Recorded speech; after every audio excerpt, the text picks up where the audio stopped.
Salutations, everybody. It is Maddie here today with episode 203 of the H.A.M Radio Podcast. And it's me, Karak with ACG. Karak, here we are. We are not live this time. It is just us in our little circle jerk here on Discord. And so, we got to go ahead and turn to the Discord later today for some questions. But anyways, just you and I. So you are stuck with me. No extra input. Anyway, we do hope you guys enjoy this fine episode on a Sunday, wherever you're listening. Thank you for choosing us as your podcast destination. As always, if you do want to support the show, since we're recording this offline, you can... Flick a buck. Flick a buck. Fuck yeah, you can. So if you flick a buck on either Karak or mine's Patreon, you not only help to keep the lights on, but in my case, and Karak will get into his in a little bit, but you get Discord access, you get early podcast access, you also get exclusive Patreon videos. I'm starting a thing now where I'm going to be doing, in certain longer form videos, I want to do credits at the end to an extent. Scroll. Yeah, just like top patrons of the $15 and up tier. I want to give a little more value there, so I want to pack that in there.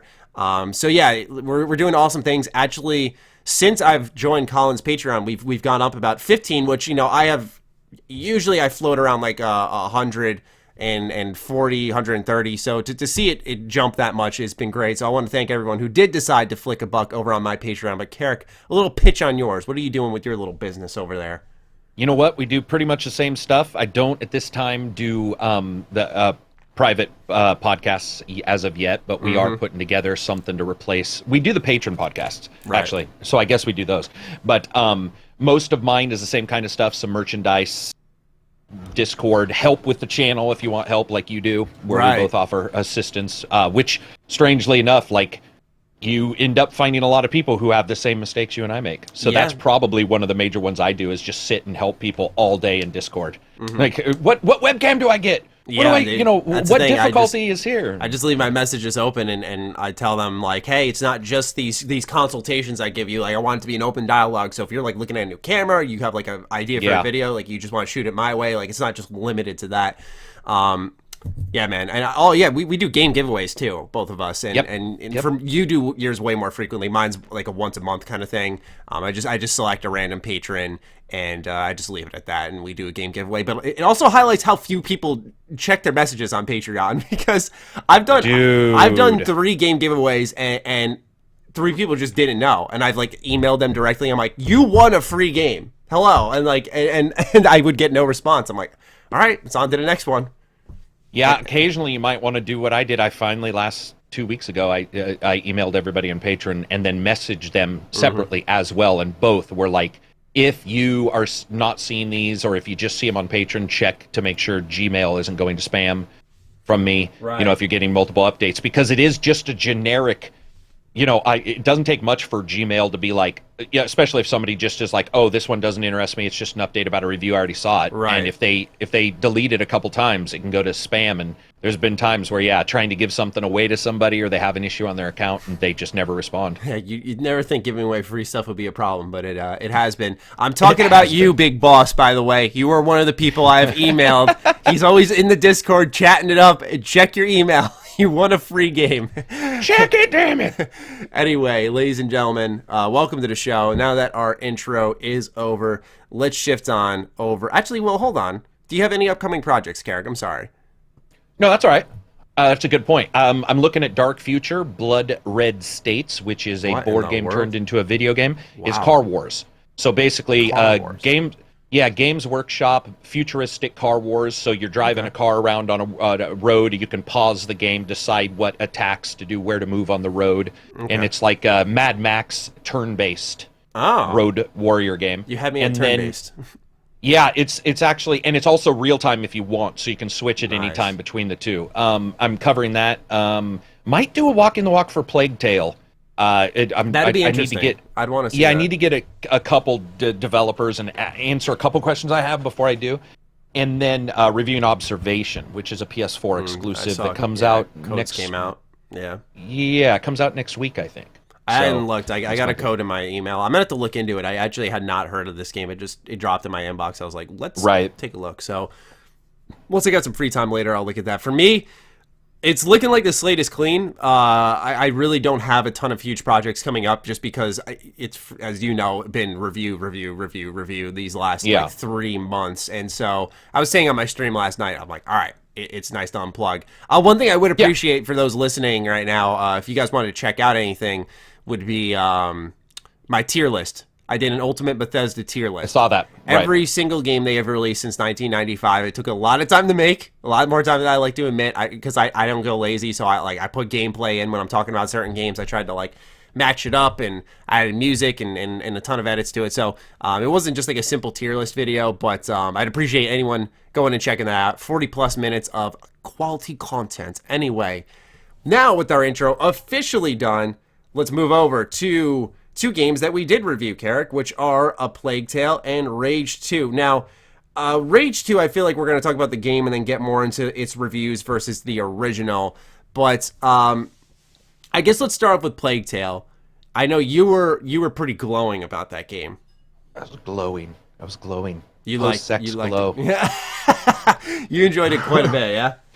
Well, dude, like, I didn't even remember it. And then you've played games with him, but Takedown in our Discord, he was like, hey, are you going to review this? And I was all, oh, yeah, I should probably check it out. We like Focus. You know, I think they're pretty pro.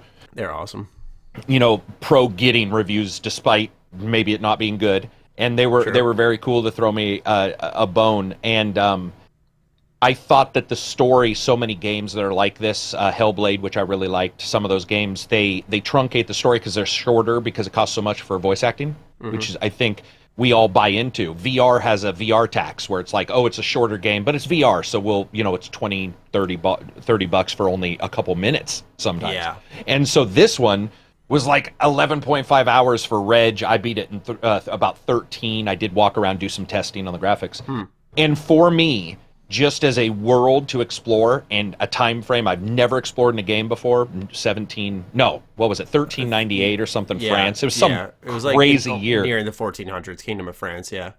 Yeah, and I really did absolutely love that. Again, those are my style of games, so where it's not for everybody. Right. Like, those just, they're not. Hellblade wasn't. Multiple games, Detroit Become Human is not. But for me, yeah, I really liked it. There was a lot of little elements in that game that are not in AAA titles that blew me away. There's even a moment, I was telling this in it sounds like such a stupid thing, but when the kid comes down the steps or the ladder, sometimes she'll raise her hand up and follow him down because she wants to hold his hand. And it sounds dumb, but it's like most games would just be like, you just wait. Yeah. And in this game, sometimes you're like tracking. It sounds so stupid, but there were little things that just aren't done. They're just not done in other games. Yeah. And had a great time. Exactly. The game had a beating heart for sure. Like you could tell there was a focus, like a goal. There was really good management. I highlighted that mostly because the story is the highlight in this game, I'd say. Yeah. And so when I was making my review, I tried to go light on details other than like simple premise and tried to focus on the management for the story, the moment to moment, the seamless transition from cutscene to gameplay, all stuff that AAA games just fail to do. It's a really well put together game, and I think that comes from partially the top. And the reason I say that is because we've seen games, I think Anthem being the pinnacle example, we've seen so many games this year just be mismanaged and when they finally come out, you're like, they did this at this point in the development, and then they went back and did this, and it just like, it's such a fucking mess, and this game felt well thought out. The really only big gripe I had that held me back from being like, this is a must buy, was I thought the gameplay stumbled a little bit. I thought some of the level design was reminiscent of, I don't actually think I used this verbiage in the review, but it reminded me of like a PS3 and a 360 game, and usually I'm okay with that in AA games because it is a smaller budget, so those areas are more confined. But then they also give you materials right when you enter areas, so you know there's going to be enemies there, and then it kind of like, very much it's so. Like a steady guiding hand that almost subconsciously tells you like, this is what you need to do at this part. Like, this time you're going to melt the helmet off and hit him with a rock. This time you're going to distract him with a pot and sneak by because we're going to put a pot here. The game, I'd rather them just give us a ton of tools at the beginning and then let us go out into the level. That's what I would have preferred personally, because sometimes the the immersion was broken because I'd see a bunch of sparkly objects lying around. I'd be like, okay, next room, more enemies. You know what, though? I played it with the HUD, the immersive HUD on. Oh, you did? Yeah, so I played with both, but then I agree with you. I also like how they added that option, though. Yeah, but I agree with you 100% that it is there to tell the story and the gameplay elements, other than a couple huge levels where you like come into a cornfield and you're like, oh shit, I can go anywhere. Fucking awesome level. Yeah, which was an amazing level and such a combo breaker, because it was like, okay, I know what I need to do. I know what to do. Oh shit. Yeah, and it's it big was like, now.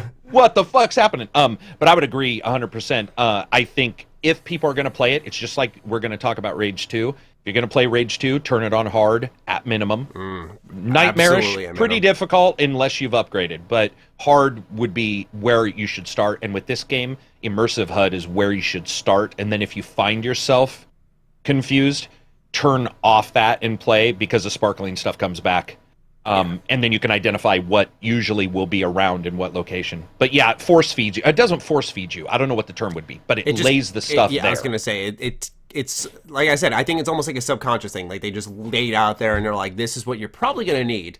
And you just assume like, okay, and it kind of, I obviously have control of my experience. I could have made, what's it called? Like the thing that you could throw and bring the rats onto a person. Yeah, right. I could have chosen to make that. Infernum or whatever. Yeah, I know what you're talking about. Ignifer was the one where you set stuff on fire. And I could have chosen to use those, but like when the developer clearly says like, we're going to put this pot and this crafting material to make this helmet melting thing, you probably want to, they made the game. You probably want to take that route, right? Yeah, right. And there was like through QA, there's a reason they put that stuff there in that moment. So you kind of buy into that aspect a little bit more. At least I found myself doing so. But it did not take away from what I thought was a really well-told story. A very charming game. I loved the bosses in this game. I loved the bosses. I did not expect, and they weren't amazing gameplay, I would say, overall, but I was not expecting the first one you meet. And it just, well, again, that's the thing the game does well. You think it's all about rats, you'll get to a place where there's no rats and it's all about people. You think it's all linear, you're going to get to these big locations and go, and I did not expect a boss. And since at that time you didn't have it, I didn't even have anybody to ask, if there was any. So you're just playing and all of a sudden you're like, wait, what's happened? Like everything switched, little kids running around hiding, and you're like, whoa, fuck, this has changed. I would say those were very cool, just as breakers, as a different thing going on in the game. It's well paced, yeah. Because the action ramps up, and at first I found like the first couple of chapters are like, whoa, they're really hitting the ground running, and then you start to catch on like, oh my god, we're sprinting away from everything. Makes sense. Like they're not going to just turn around and get superpowers, but you notice a trend and they like stop themselves. And what it did was highlight a game that was very self-aware. There were a lot of design choices that highlighted, like, for example, a lot of the game's creating light because you don't want to get destroyed by these rats.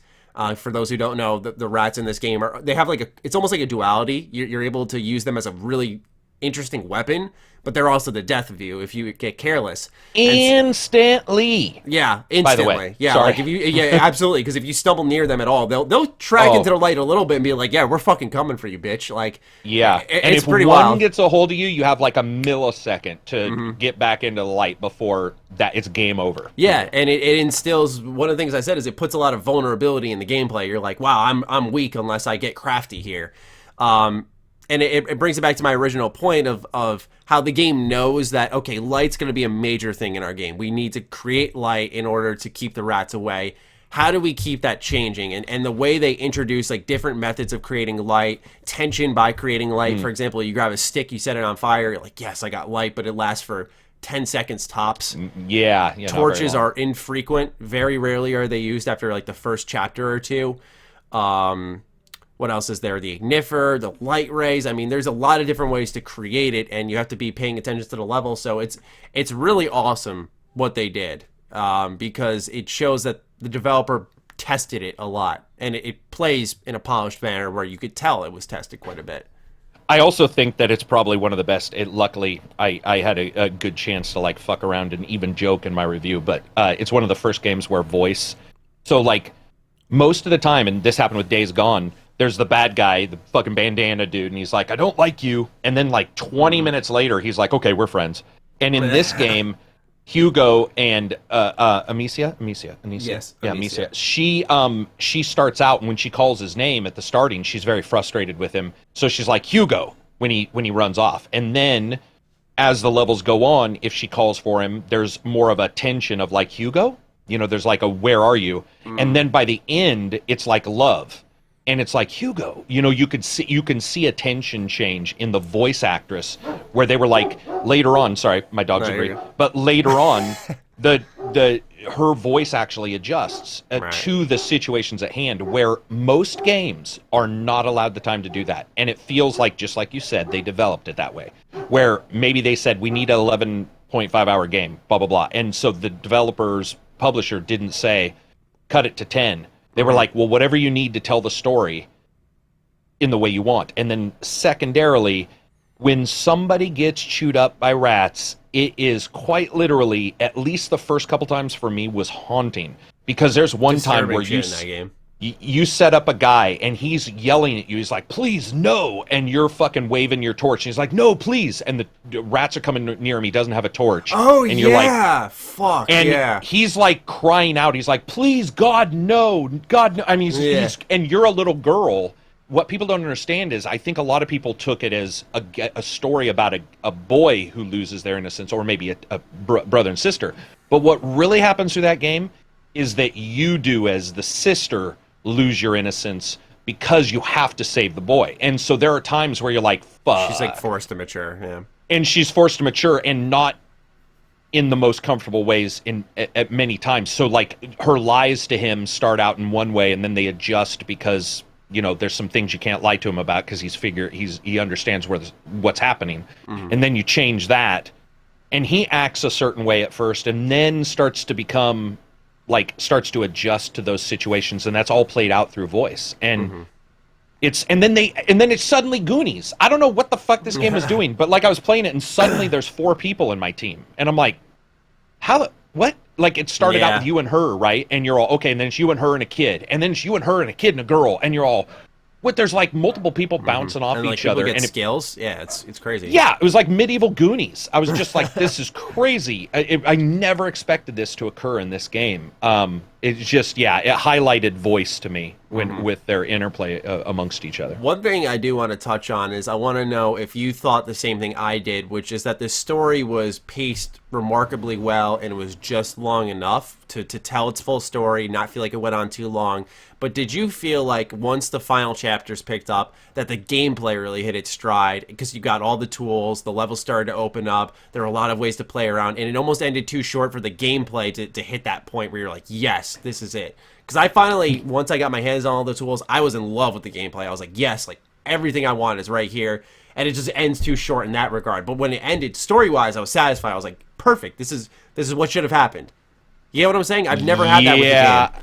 I would say, because remember I tweeted you, I DM'd you, and I said the last level overstays its welcome a bit, and I was a little nervous you were going to take that as like the game overstays its welcome, because I do not think the game overstays its welcome. I think some of the chapters are a little long and some are shorter, and so there was really an oddity there. Yeah. But I would say yes, and the reason why I would agree with you is the castle level. You go to infiltrate the castle, and I won't say anything about why, but you go to infiltrate this castle, and I gotta say, graphically, stealth-wise, the way the atmosphere, that out-thiefs Thief. Like, there were times where I was like, dude, this is better than, I mean, this is like, well, at least Thief 4, which I was not a fan of. So I'll just say, I think that's what you were talking about.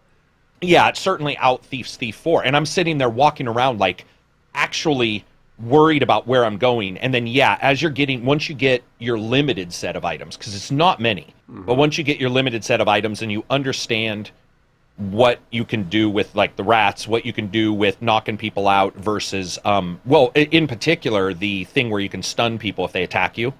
Right. Because originally you're hammered. You're horse meat if an enemy gets to you. And then later on you get a dual use item that is one use.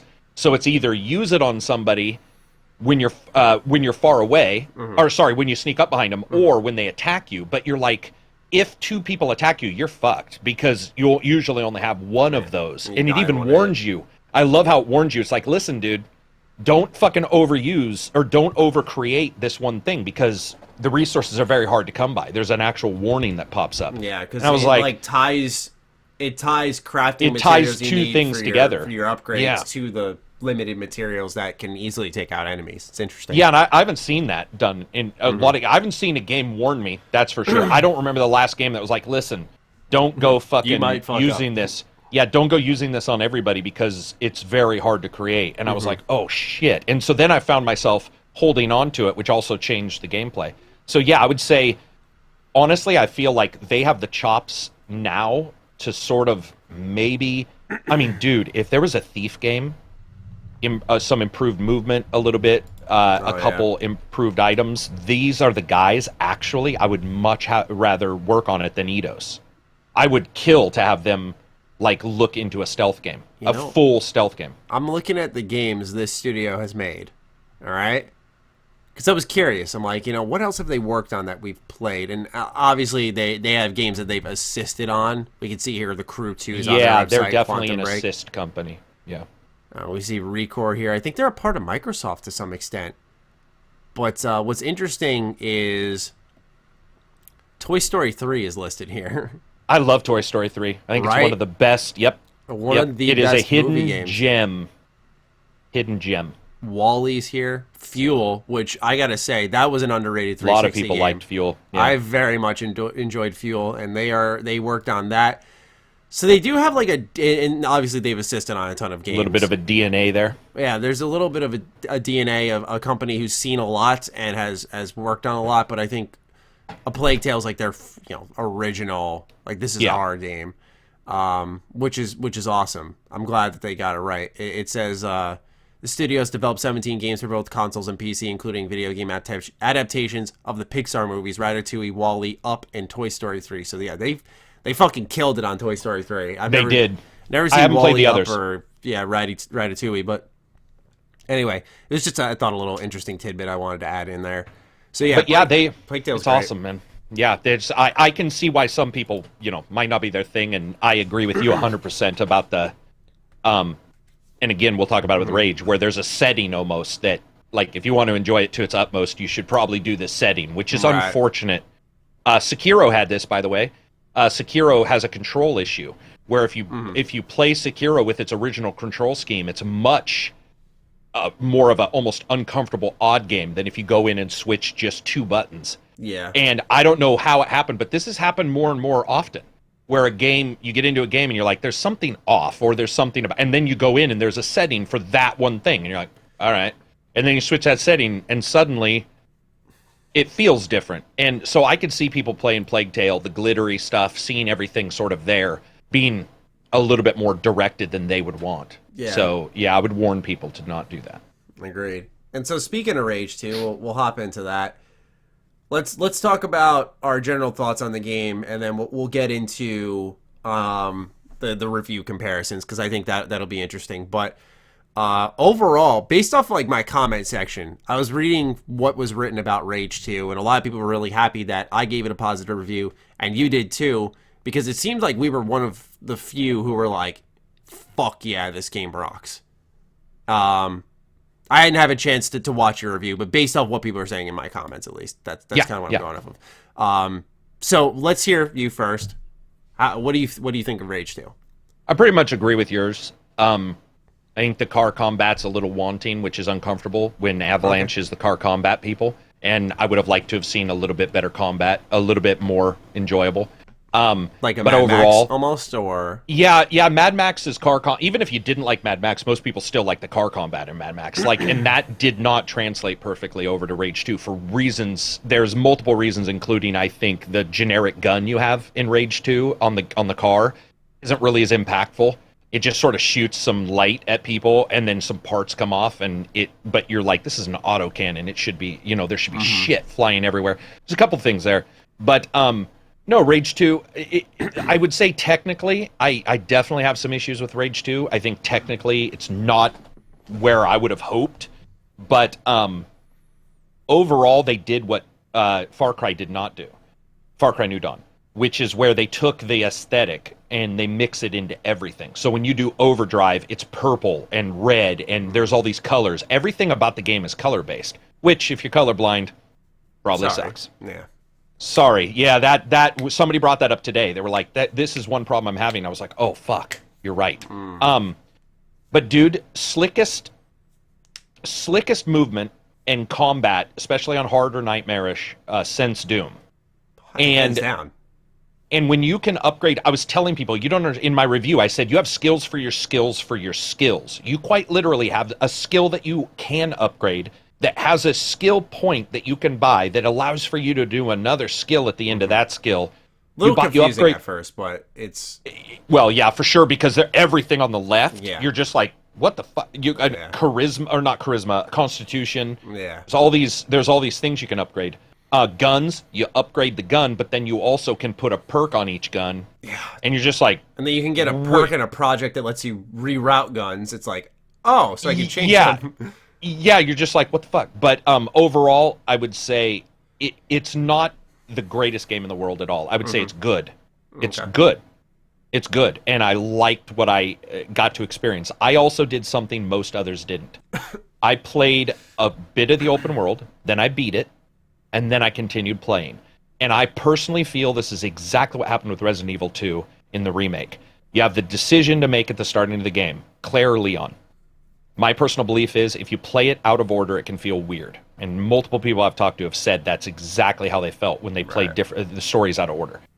With Rage 2, if you play a bunch of the open world with Rage 2, narratively, you're going to be like, I stole somebody's pants. Why am I a ranger? Why does anybody even think I'm a ranger? I literally stole somebody's pants off their dead body, and people are acting like I'm a legend. But when you beat it, you are a legend. You've done legendary stuff, and then the narrative in the world actually makes far more sense. And so I got lucky and did that. I know a lot of people don't like the story.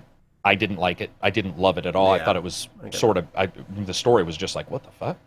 But the gameplay and the moment-to-moment killing is phenomenal. And that's despite the AI not being the best. Okay. Because the AI is certainly not the best. I thought the AI did some cool stuff. Like one of the guys with the swords cool stuff, can, but it's not smart. Deflect. Yeah, I get what you're saying. Yeah, I get what you're saying. Just for me, like last night especially, I was playing it on stream, and the AI was giving me a tougher time, and they were doing some shit that I'd never seen before. I saw a video of one of the AI actually come back around the corner, catch a grenade, and throw it back at you and run away, which I thought was neat. When I was fighting the sword guys, the shrouded who use swords rather. Yeah, they'd cool. like deflect them at me, and I'd be like, "Oh fuck, I gotta do something here. I can't touch him." And so I just like dash into him and kick him to stun him, and then I'd be like, "Yep." Or eat this. fucking palm. What's the one? The shatter. Shatter. Yeah. Yeah, man. For me, I sit on the fence of probably a more aggressively positive opinion, and it's not intentional. I just think the game is so fun though. And some people were like, why do you... Because I'm not huge on Doom, and I've shared that so many times. Like, I think Doom is a fantastic game, but I don't think it's, like, one of the best games ever made. And people will go, why? Especially if you think Rage 2 is so good, Doom should be even more up your alley. And my perspective is that while some love the adrenaline-fueled adventure of Doom and how there was zero downtime, as an open-world player, I fucking love my downtime. To go in my menus, to upgrade shit, to sell my junk, to go through schematics, to read lore and drive, take in the world. I love that moment-to-moment stuff. And that's where I feel at my best. Whereas I love sometimes in games, like we just talked for 15 minutes about how great A Plague Tale is, which was very much like level-to-level, concise level-to-level. It was very much designed in that way. It's not open world. And I like those games a lot. But I think Rage 2 encapsulates that excellent gameplay from Doom and puts it in a setting that I cared more about and was more interested in, and paced it in a way I prefer. And so I think it's far more fun. I get what you're saying about the car combat. I just thought it was interesting that when you're playing the shooter, and a lot of people were commenting on stream, they're like, this looks so much fun, but how do you tell what's going on? It's so hectic. And I tell them there's a reason when I'm streaming that I don't talk during the gameplay. There's 1,000 things to balance in that game. I was like, you gotta focus. I was like, it's frantic. And I noticed when I was doing a convoy, it was the same thing. I got quiet. I was like, I gotta focus. And exactly. I was like, that carryover between two systems that are totally different. Well, I get why you're not huge on it. I thought it was amazing. I should actually correct myself. What? I actually do state, even in the review and in the podcast, the convoys are a completely different thing for me. The convoys, I would agree 100% with you. I should have made that clear. No, I think the convoys are the best part of the driving.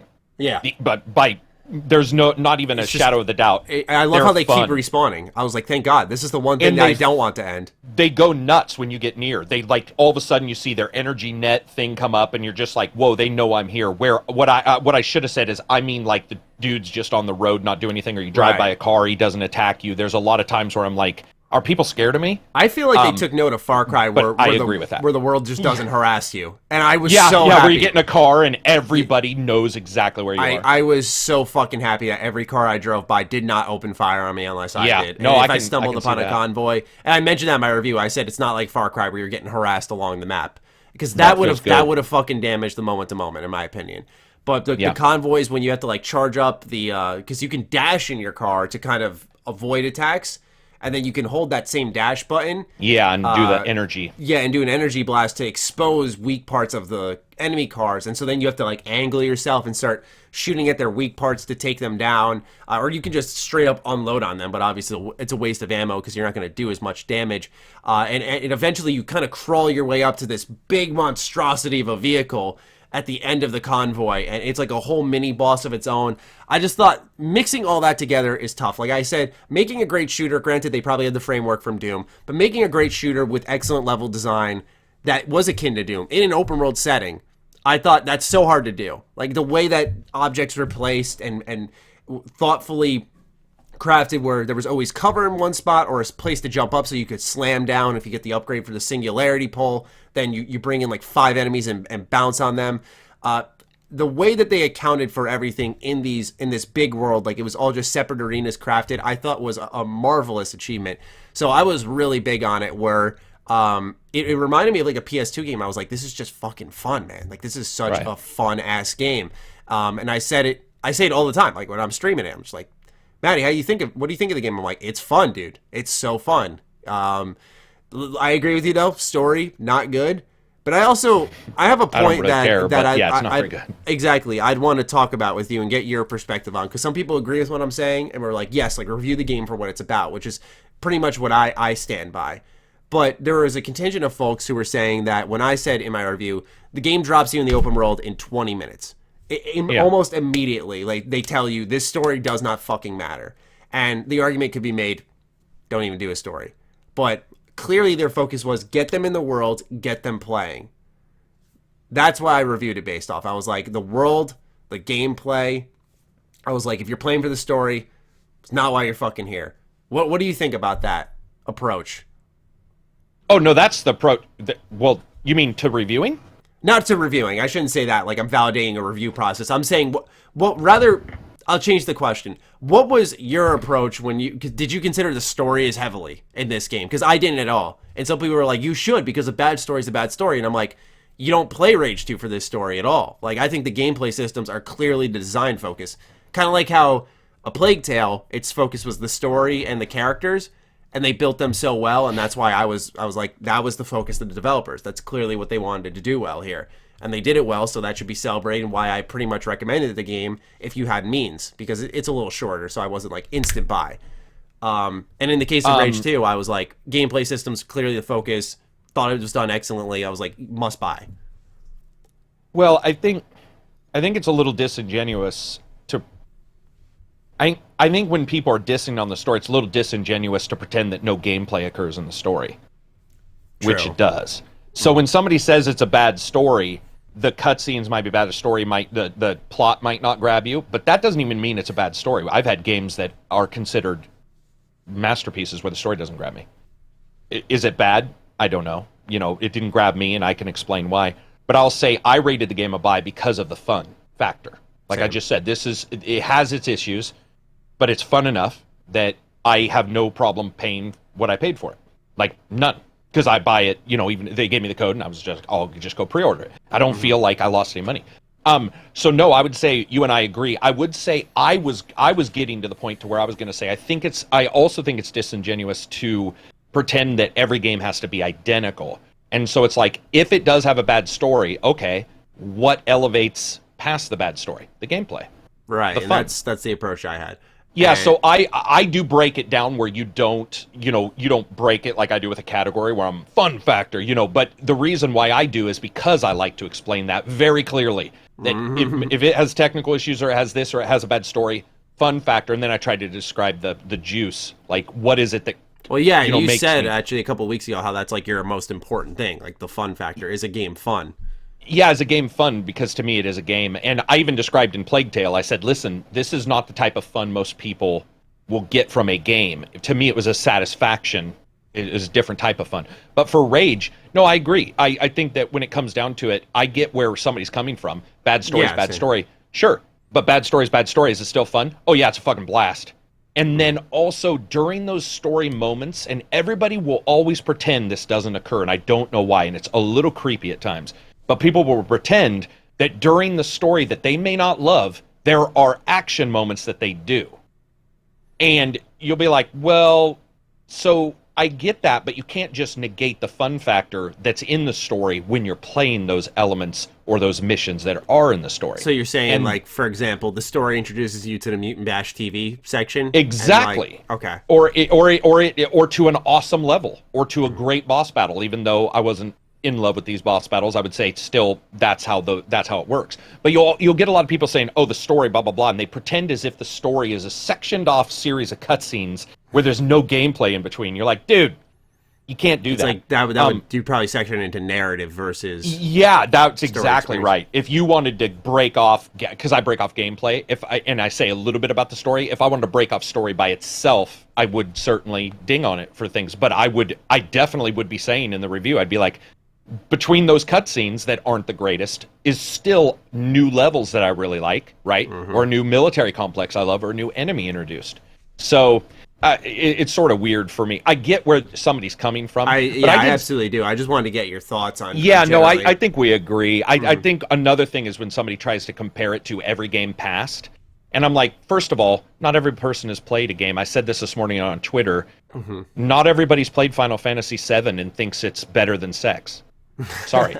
So when I review a game and say this RPG is good, I'll have somebody say, why don't I just play Final Fantasy VII? I'm like, why are you not fucking 85 years old? There's people who just got into gaming yesterday and they've never played Final Fantasy VII. They want to know if today's game is good.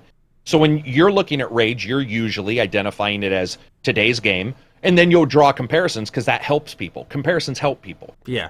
But you get too comparison heavy, and then it can be a little it can be a little odd, because then you're saying you need to have played all these other 10 games to like review or talk about this one, and that's not realistic. Yeah, at all. I think when I look at it, I think the only comparisons I personally drew to was I mentioned the map kind of reminded me of a Bethesda Game Studios game, how there were just always icons with question marks, and you're like, ooh, what's map that? Mess. Yeah, is what I call it. Yeah, good or bad, but it's there. Yeah, it could be depending on your preference. I thought it was like a good mess. I was like, oh my god, icons! I need to explore. I just need to fucking charge into this world and find everything out. But I thought what you said earlier about comparing previous games, I had mentioned I don't think you got to play Rage 1, but if you did, it really elevates your experience in a way, because I thought some of the way they built ways they built off the lore in Rage 1 was really neat. And so speaking of Rage 1, a conversation started to bubble up a little bit. It's not like it's taken over the industry. It's not like it's marring Rage 2 by any means, but it's still one I wanted to focus on, is that Rage 2, currently on Metacritic, we're going to go from PC to PS4 to Xbox One, ranks 73%, 68, and 72. Meanwhile, Rage 1 on PC is at 79. Rage on the Xbox 360 is at 81. And at the PS3, it's at 81 as well. And those are between 32, 77, and 37 votes. Meanwhile, Rage 2's Metacritic is 40, 17, and 9. So a little bit less votes on the end of Rage 2. A lot of the majority of the votes, those 40, come from PC. But it still doesn't change the fact that most folks are saying via Metacritic, which I don't take. If I'm a reviewer, so I guess I approach things differently. But if I were just a flat out consumer, Metacritic would not be the way I personally describe or decide how I'm going to buy a game. And I made a whole video for those who are wondering why I think today's modern system of points, percentages, review scores is fucking awful. It's just like a pros and cons list is what we need nowadays. Just simple data to tell people what to buy. But anyway, I do want to discuss the consensus of Rage 2 being worse than Rage 1 in some extent for folks. I guess we'll keep it simple right now. Why? Why do you think this might be the case for some folks? Because one of the things I saw was someone say, well, we looked at games, well, we look for more from games nowadays versus back then. And I'm like, are we going to suddenly act now like Rage 1 was this fucking stellar title dropping in 2010 that no one was talking about? I enjoyed it a lot. I know it's a hidden gem, but I also know that the game didn't really set an identity for itself whatsoever. I mean, when I look at Rage 1, I see a couple things. The first being the fact that they were just unleashing a thing called mega textures, which was a technical, at the time, supposed to be a technical marvel, which was from id, from John Carmack himself. So there was a lot of technical discussion about Rage 1. There was also the first time Rage 1 had unleashed, not necessarily AI, but computer animation movement for enemies. So you'd fire at an enemy and you'd leap up onto the wall, stuff we had never seen from other AI. Now, that was fooling people because it wasn't necessarily doing anything unique, but they had designed it to make it appear more difficult to hit. And I even had that. I remember in Rage 1 shooting a guy and he'd leap away and I'd be like, wait, what the fuck? You know, like roll on the ground. Yeah. Very cool. I also do agree, though, that at the time we were rating it also at the time it was available on the 360. At the time it was available on these, and you look at the tech and you look at what people were looking for. You and I are probably just a little bit different than other reviewers. Some, but I saw a lot of people review it way higher than me. Like US Gamer loved it, Dreamcast guy loved it. There were other people that loved it. You probably maybe even like it a little bit more than me. But when it comes down to it, Rage 2 you're talking about? Rage 2. Yeah, I was like must buy, yeah. Yeah, when you look at it, to me at least, I see that, yes, for sure, we were playing games at that time. People were burned out. There were some games that, you know, come and they surprise you. There's also, like I said, the technical elements of Rage 1 that I think for people, because I remember being mired in the discussion of Rage 1's tech, because it was a big deal. It was not a small deal. People thought mega textures was going to be the big thing. And if you don't know what those are, just go on Google and you can see thousands of I mean, it was a big deal. And this was Rage 1 was the first one where he was pushing this tech. Right. So I think that also played into it. Also, it's a linear title. It has some open world moments, but I think it's a little easier to structure an open world, a linear shooter than it is an open world shooter. I do think we do compare it to what we have today. I think that that's fair. But I think when it comes down to it, it all has to do with history too. It all has to do with what you care about. So I don't care that that a reviewer rates it lower, and I don't care that a reviewer rates it higher. I think it's interesting. You know, it is when I think Rage 2 really carries things forward a lot more, especially nowadays. But I think when people have seen a Mad Max, Maddie, they've seen a Mad Max, and whether I know you weren't a big fan, but a lot of people consider that a hidden gem, for example. And a lot of people. Yeah, so we have all these games, right? And the tech, dude, it just wasn't possible to do what we're trying to do now back then, and so games were structured a different way. People look at them a different way. I don't know. To me, I don't really even notice that kind of stuff usually, because there's always somebody above me and always somebody below me. I can say Obsidian Protocol is a 4 or whatever, even though I think it's higher than that, and somebody will still say it's a 1. So I just am like, all right, whatever, and I sort of move on. I think Metacritic doesn't work well.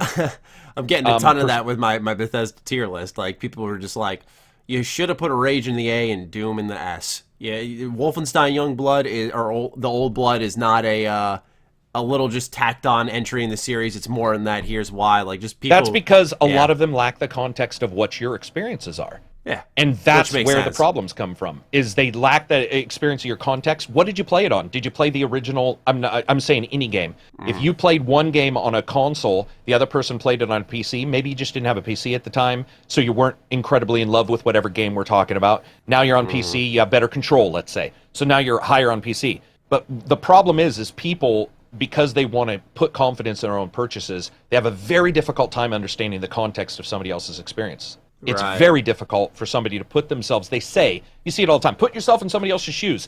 That only works until the person becomes inflexible doing it. And that happens fast. And it happens whenever disagreements occur. And so to me, your list is your list. it makes sense in the context of the experiences you had, which are objective, but also, depending on what we're talking about, fun factor, for example, subjective. And I don't know. I never get caught up in this stuff. I think the Metacritic is dangerous for a couple reasons. Most likely because some of the games that get horrible scores, I'm like, But I use the entire score range too. I don't touch, which means literally $0. Yeah. And then I have wait for a sale, and then wait for a deep sale and wait for a sale, which are bigger categories, because we're talking about money. When you go 1 to 10, also, I'm going to be honest, I think people are just using the score better now. That's the honest truth. I think people are starting to use the entire score range and that's why the scores are getting a little lower. And I celebrate that. I celebrate that people understand that the number 2 fucking exists. I was going to say, there was a stretch of time, I think it was around, I want to say 2015 or 16. Whenever Phantom Pain came out, it hit me. I was like, every game's getting a 10 lately. A 10. Yeah. Exactly, dude. IGN gave PUBG a 10. Right? So to me, exploring the more and exploring the more flexible. Also, I would say this: most of my favorite games, if you looked at Metacritic, most of the games I think are amazing, and I would consider that most of us all talk about as a hidden gem or a gem, are in the 80 to 60 range. And I actually believe there's nothing wrong if those had been down to the 50 or even 40 range to 80, because that doesn't mean it doesn't mean anything other than my dog that score is being used right now. It's just like 1 to 10 needs to be used far more than it is. Yeah. Oh, okay. Here's a fucking great example. Death Row on the original Xbox sits at a 79, and I think that's one of the most fun fucking games ever. Yeah. That's that game I told you about. That's like a fighter. Yeah, with the rappers. Yeah. No. That's that's Def Jam. Oh no, you're right. I did this last time we talked. Yeah. Until you sent me the link. Yeah, you're right. It's described as a brutal fighting sport where only the toughest and fastest players are victorious. Death Row combines the fast gameplay of third-person action games, the intensity of fighting games, and the cooperative team play and gritty roughness of rugby. But you throw it's like a futuristic game, so you throw a disc into a tiny little fucking portal, and you get points for it. One of the most fun, unique creations, and it would thrive if this game came back. It would be so popular. Here's another thing that I think really it makes people uncomfortable, so they don't want to talk about it. There's a subjectiveness to the fun factor that you just guys have fun this game. You had a blast playing it. It's easier to describe things technically because it's more comfortable, because you have a line. You can say this resolution is 720p back in the 360 days. Let's say this resolution is 720p, so it sucks. So the game just sucks. What I find really weird, though, is you do also get the people, or not weird, but something that should be taken in consideration. For example, is a very good example, Days Gone. Days Gone just released patch 1.8 today. And they themselves list all the problems, and at the very end say, we have decided to stop doing smaller patches so that we can concentrate on performance. That is from the developer themselves, and I will still have people telling me that they've never, ever had a performance issue in that game. Mm-hmm. So, you have one of two ways. One, they don't notice it. Or two, they do, and there's another reason why they're saying that. There's really only those two, and I think that that's an objective thing that bothers some people, so the subjective stuff starts to come up. Things start getting weird. Reviews start going weird. I mean, I've seen people not even talk about fun factor in a game. They just talk about, the stats. Look at IGN. It was one of my old complaints about IGN. They'd have a 2-minute review on Witcher 3 or something. And you'd be like, how the fuck? Yeah, that's impressive almost. And it's just, in a way, in a way I should be like, congratulations on 1.2 million views for not, and it wasn't that one. There was another one that they did 2 minutes and 14 seconds, no lie, for a review. That's actually where my tagline comes from. I want to say it was an Assassin's Creed game. It was something crazy. It was crazy enough that's where my tagline comes from. Right. Where I was like, enough is enough. But I think these scores and stuff like that, it's why I use OpenCritic, because OpenCritic tracks YouTubers versus Metacritic, which doesn't. OpenCritic usually, because it tracks those, it also tracks by, which is not a score from me. So they track it, so you can still see the verbiage So instead of Metacritic was just numbers, and IGN is weighted, by the way. So if IGN rates it lower or higher, it'll go up more or less on Meta, where on OpenCritic it's all 1 for 1. As it should but I be. think That's those, crazy. yeah, I think those are a little dangerous. Not dangerous. I think they should be used as information tools, but not the sole ones. Yeah, I mean, I get why people, for example, I want to make this clear, and I should have made it clear initially. I get why someone wouldn't like Rage 2. So do I. Its world may not call out to them. They might just go, ew, first-person shooter, whatever. Oh, it's too frantic. I feel like an idiot. Like, story sucks. You know, I could see why. Uninspired world. Car combat doesn't suit me. There's a list of reasons I get why, and I don't want to take away from anyone who doesn't like it. I guess more so, it reminds... Sometimes we'll see a game come out, like Rage 2, which I think will carry it forward in many ways. And it's very rare nowadays, you know, once again, this kind of goes in contrast with the game we just talked about, A Plague Tale, where so many games are very story-centric. They have some nice gameplay systems, but overall it's about delivering that story. And sometimes, very rarely, we see a game that's just about fun. And so I personally am like, I'm not saying everyone's got to share my point of view, but I like the idea of celebrating a game for strictly going for fun. You know, Yeah. it's like what we did with, and not that it doesn't happen. It's like Rocket League. It's a game purely fun based. There's a competitive element to it. It's really intense, but it is a very fun game, and it wasn't built around storytelling, universe building, all that shit. I could say the same thing about Overwatch. While it has its own separate lore, when I used to play it in its heyday, fun game, strictly why it won my Game of the Year in 2016.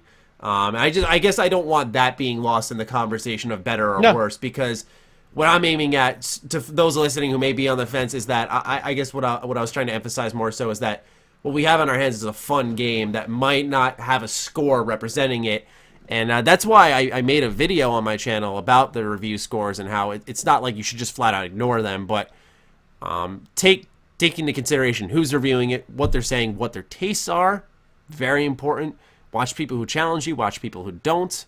All that stuff, I think, is very important. Also, look at Days Gone. It got rated quite low. And I think a lot of people, it's selling very well, and a lot of people like it. Some people don't, for sure. I think it sold more than God of War in Japan. It did. And Insane. It's number 1 above Mortal Kombat, which I think Mortal Kombat held itself back due to the grind and, all that discussion. But it's really not that surprising to me. And, I mean, I don't know why it is, because you will get people who are, like, shocked. Mm-hmm. But what's weird to me is I'll say, somebody will be shocked at me, for example. They'll be like, I can't believe you didn't agree with whatever game review I agreed. And I'm like, you do need to realize that the very first word in all of my descriptions is independent game reviewer. I'm not a part of IGN. So if IGN scores something a certain way, I could score different, or we could agree. That's what independent game reviewer means. Yeah. That's also what IGN means when they have 4 reviewers for games. Those reviewers will think of different games in different ways. There's a reason why podcasts exist. Kind of funny games, that's all they do, is they all sit around and argue about the same game. And they don't even agree. Right? So to me, there's nothing wrong with that. But it is weird. I think these numbers cause people to draw a line in the sand. And it's like...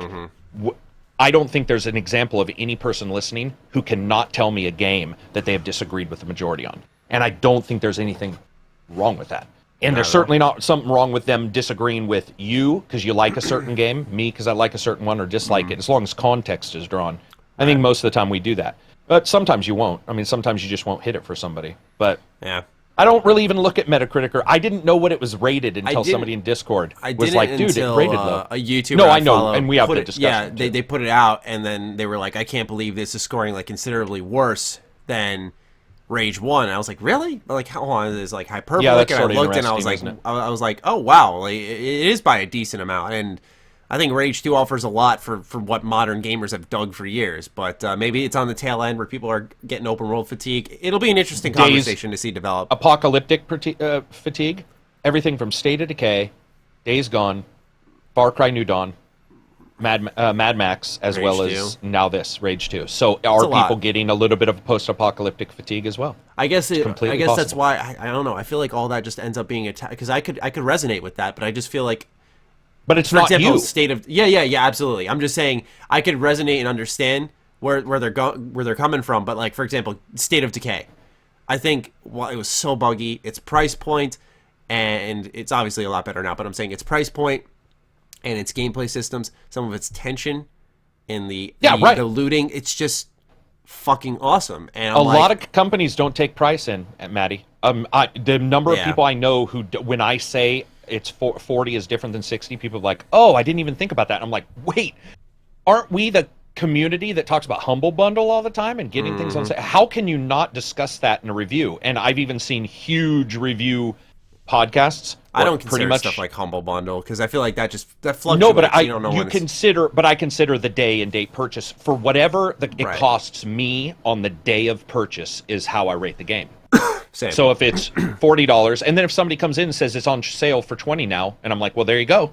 If it was a buy already, it's probably a buy now. If it's wait for a sale, guess what? It's on 20. That's wait for a sale. So you're good to go. The worst is when I'm playing 76 for like a stream on like a new patch, and I clearly said like avoid the game at all costs, even if it's at $10. And people come in and go, "Hey, Maddie, should I buy the game yet?" I'm like, no. Nothing's changed. Yeah. Unless something has drastically, and I've certainly had that. I think overall, you just have to. Context is king, and a lot of people don't want to draw it. It's an uncomfortable conversation to have. Let's be honest. Not everybody loves to discuss stuff. They don't have a lot of money, maybe. And they want the line drawn in the sand because that $60 matters to them. It's why we buy the games, because $60 matters to us. These are precious Some people don't buy the games, and I do believe that does slightly also alter somebody's rating. If they're not buying the games, I think that does at times slightly alter some of the scores we see. Right. I don't know how much, but I feel that that's possible psychologically. All right. Well, an interesting conversation there, and now we'll head into the news. Yes, longer show this time around probably. Anyways, ladies and gentlemen, let's get started with. I'm trying to do my timestamps on the phone this time around. Not the best idea. I'm just way better with handwriting it. Sony and Microsoft have teamed up. Yes, those of you who have clung on to your precious consoles in trying to swear allegiance have now been betrayed by your very leaders. So, this information comes from PCGamer.com by Andy Chalk. We're going to read through this nice little article here.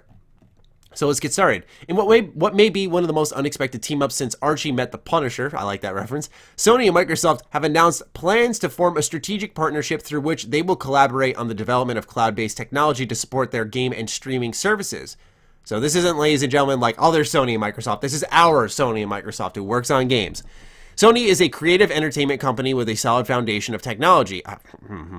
We collaborate closely with a multitude of content creators that capture the imagination of people around the world through our cutting-edge technology. We provide the tools to bring their dreams and visions to reality.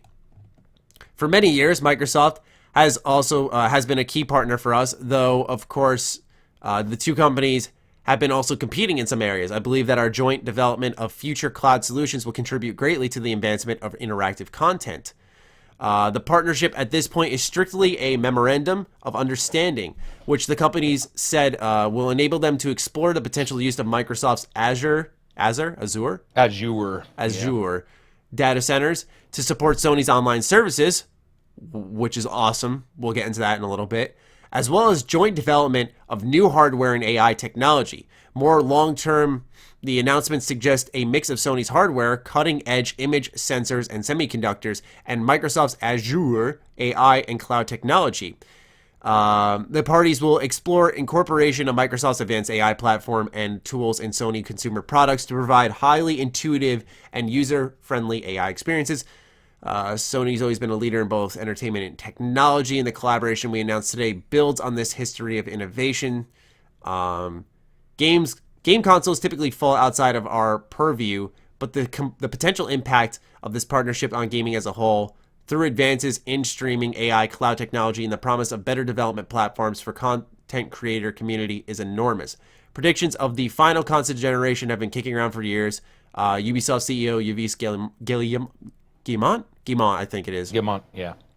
Said last year that he thinks the next console generation will likely be the last, but this may be the biggest step yet towards making that outcome a reality. So great write-up by Andy. Thank you for that wonderful article. For me, what stuck out the most was knowing that Sony will be taking advantage of Microsoft's data centers to have better online services because they fucking suck. What do you think overall, though, of this write-up and some shocking news this week? I was here when Nintendo and Sony almost released the same console. So to me, it's not surprising. Right. I mean, the streaming service, they only have Amazon and Google to go against. Take-Two announced yesterday that they were supporting Stadia completely in all their new future games. So I believe that there was almost nowhere to go. Sony has all kinds of issues. Sony banked a couple $100 million in OnLive as well as Genki, which were both streaming services, and neither worked out. And they have issues galore. Issues galore. Evil for them, I feel. Yeah. So for Microsoft, I do feel that overall it's not as big of a deal as people think. I was joking in my Discord yesterday that what if Microsoft said, hey, we'll help you out, but the next big exclusive like Horizon Zero Dawn is on both systems or something, But it was more of a joke. But I think overall, what it does look like, especially with the AI discussion, people don't realize that one of the big things Microsoft and Sony are both trying to do is also strengthen their infrastructures using AI so that their networks can't be hacked and stuff like that. So I think that in no way, shape, or form does Microsoft want a cross-platform game where Sony's gets hacked. This is something that the World of Tanks developer just spoke about at a GDC, where they discussed how stressed Microsoft was about their accounts on World of Tanks being translated into Microsoft systems because they were worried about a hack getting through. So my personal belief is to get crossplay working, this is not saying crossplay will work on every system, but to get Microsoft and Sony to agree on things, it does help that they understand where Microsoft's coming from. Microsoft is helped by putting their games having cross-platform. So to me, it was interesting news, but Microsoft has sort of put it on the wall for 2 years now. I just don't think people believed them. Right. I mean, Phil's been out there going like, dude, we're on Nintendo. We're working with Nintendo. And Sony and Nintendo work together. I think those are more, that would be more surprising because I still think there's bad blood between them due to the reason why we're playing PlayStation games at all is because Nintendo fucked over Sony. The reason why Square works with Final Fantasy. A long grudge held. A long grudge held. Dude, they got a Book of Woe like a dwarf in a war, like a Warcraft game where they're like, the Book of Woe indicates very first write-up is Sony. And Nintendo's like, we're coming after them. And Sony's like, we're coming after them. So, to me, it's cool, but I don't know what game stuff we'll see, but I certainly can see them being a little easier with crossplay. The AI thing is... Oh, go ahead. No, I thought of this initially, and it'll tie into what I think you were about to say. Do you feel it's almost like a high tide raises all ships? Almost like, they're working together because when they both elevate in this segment here, their businesses, regardless of whatever console people pick, the gaming industry will grow in turn. They will still, regardless of the fact their businesses earn more money. Yeah, and Microsoft, people do not want to admit this because it pains them. But the fact is, Microsoft gets paid no matter what. They'll get, if people say, oh, it's on the PC and the Xbox, so it's not exclusive. Guess what? They own PC. It's called Windows. So you want to pretend whatever you want to pretend. The fact is that Microsoft is out there looking at services. They're talking to Nintendo, which is crazy, trying to help Nintendo with online services. Oh, E3 is going to be so interesting with Microsoft. If Microsoft can figure out a way to worm in, you can use that language if you want to be negative, worm into these other ecosystems and say, we'll help Nintendo, because they're helping Nintendo. They're talking about Xbox Live service on that system. And I can tell you that Microsoft, if they can get it figured out, Discord just said they want to be on Switch. All these companies see these openings on these other companies. One of the biggest gaping wounds in Sony is their network infrastructure. And if you don't believe me, go look at any forum and check Sony hacks on your dual authentication PSN account and tell me there isn't hundreds of pages of people like, I just got hacked on my PlayStation 4. Like, what the fuck? So Sony wants to stop that, and Microsoft is a good way. And then Stadia is a big deal. So is Amazon. They're both doing their own streaming services. And they both need to elevate to compete eventually, because that's the future. They do. They do. Even if it means elevating, it means that maybe your next Tomb Raider is on both, it's like you're releasing your next game, or you fuck over the competition and find out that your system isn't going to get the game at all because Stadia is the one with the best anti-piracy or whatever. So Sony and Microsoft working together doesn't surprise me from a tech issue. I don't think we're going to see a piss station. you know, or a piss box, PSN box. I don't see us seeing that. Yeah, I think it's really cool. I think the idea that suddenly these guys are like best friends and like the console war is over is pretty fucking stupid. And everybody I talk to, Maddie, every person in my Discord who's tech, and there's multiple network administrators in there, some who work for Sony and Xbox that I know of, maybe Nintendo, all say the same thing. They're like, Microsoft servers are just better. Like, if any company can figure out a way to get them, just use them and be like, that handles 80% of your problems. Just go with them. PSN crashes all the time. My eye is bothering me. Sorry, I gotta take these off. No, that's all right. Yeah, PSN crashes all the time. It is constantly laggy. It out of any system I have, even my Switch, which doesn't have the strongest wireless adapter, as we all know, it disconnects me more than anything. It blows my mind that Sony launched the console with something like that. And part of it's their network, though. It's not just the wireless adapter. Yeah, and so they have all kinds of problems. Yeah, man, I would really appreciate it if that's one thing I've always said for them is get on Microsoft's level in the online services department and you'll be golden. But if you want to even just maintain that front that you guys have of let's just focus on exclusives and only exclusives, go ahead, but get your online shit straight because it's been bad for way too long.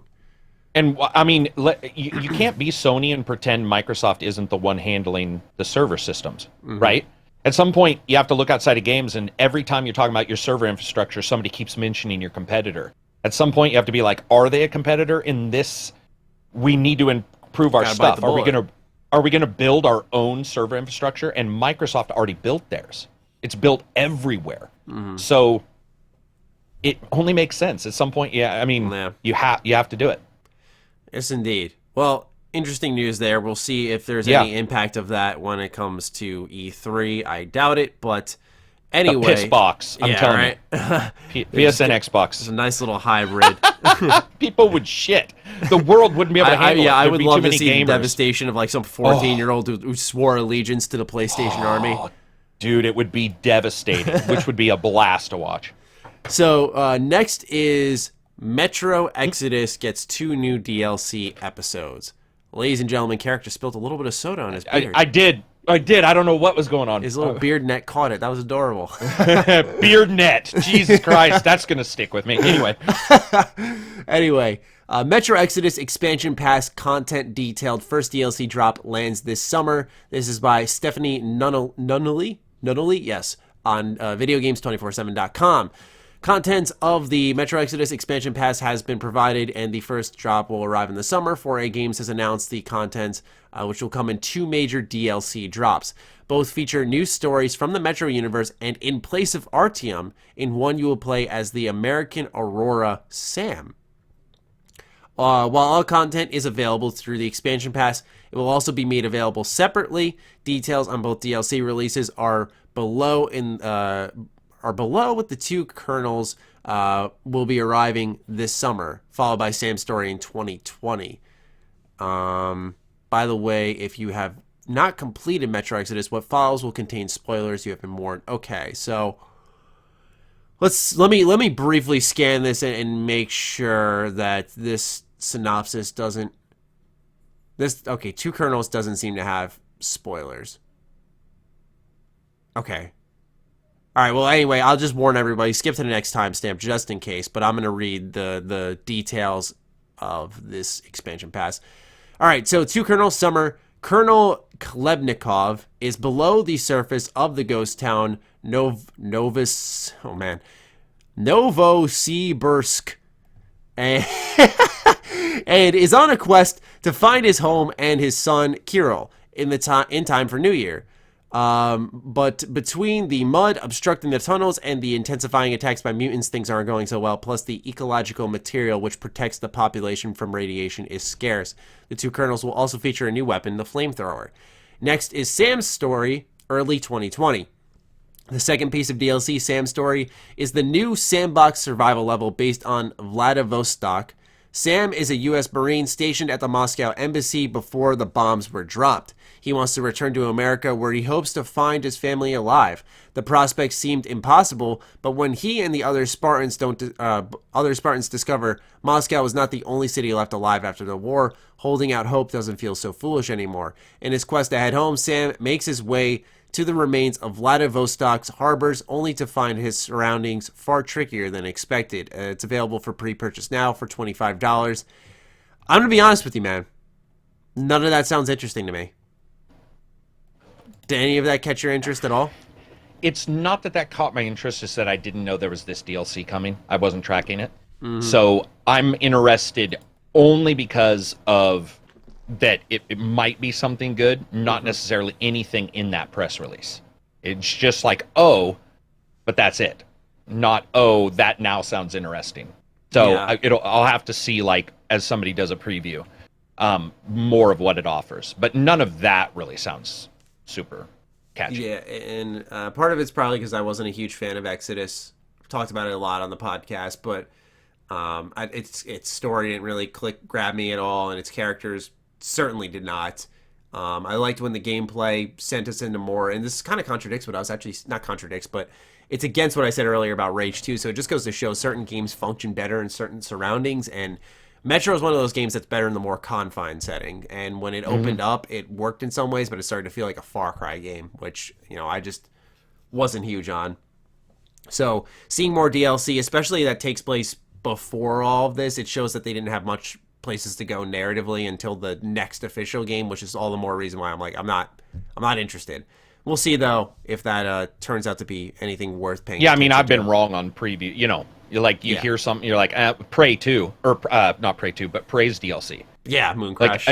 Right? Like when people talked about that, I'm like, all right, okay. Like I didn't really, and in fact, I was the opposite. I was interested in the VR. The VR turned out to not be good, but the actual DLC I did not think was going to be good turned out to be awesome. Yeah, when you heard procedural generation, for me that was an instant turnoff, but it kind of turned my opinion on it where I was like, oh, procedural generation could be really good outside of Minecraft when I was 13. Yeah. So, yeah, true. We'll see, man. We'll see. Anyway, flying through the news here just because we do have a lot to chip through. We're going to head over to Wolfenstein Youngblood, which will be borrowing elements from Arkane Studios. I thought this was really interesting, as we've talked a lot about Bethesda content in the past, but also I think Youngblood's an interesting case. This is a $30 game that is coming from Bethesda. It's co-op. It's one of those buy one copy. If you get the deluxe edition, which is $40, you get another code which goes to a friend. So pretty much you split it 20-20, right? And you get a what looks to be a pretty solid game, albeit some really odd writing based off the trailer. So anyway, let's get into this write-up. This also comes from PC Gamer. Vicky Blake has the write-up for us. So, Wolfenstein Youngblood will be the first game in the series to offer open-ended levels that can be played in multiple ways. Talking to executive producer Jerk Gustafson, official PlayStation Magazine revealed in its June 2019 issue that while the campaign is lighter in both tone and campaign length, which was to be expected for its price and its offering, developing the game alongside Dishonored developer Arkane Studios means that the amount of gameplay time is greater because of its open-ended structure. I think players will see a lot of similarities to level design in the Dishonored games, so in that sense, it can be a little bit different as an experience, but it can be for the benefit of the game, especially when it comes to finding different ways of approach in a combat scenario or a mission in general. The open-ended structure and co-op aspect have made it a little more difficult when it comes to the narrative, but we do think we have a strong story. Obviously, you're not going to say, well, it fucking sucks, but at least we got these cool levels, right? But it's quite different from what we have done before. It's a bit lighter, not only in tone, but also the amount of content. Okay, so they kind of rehash what they just said for an extra paragraph.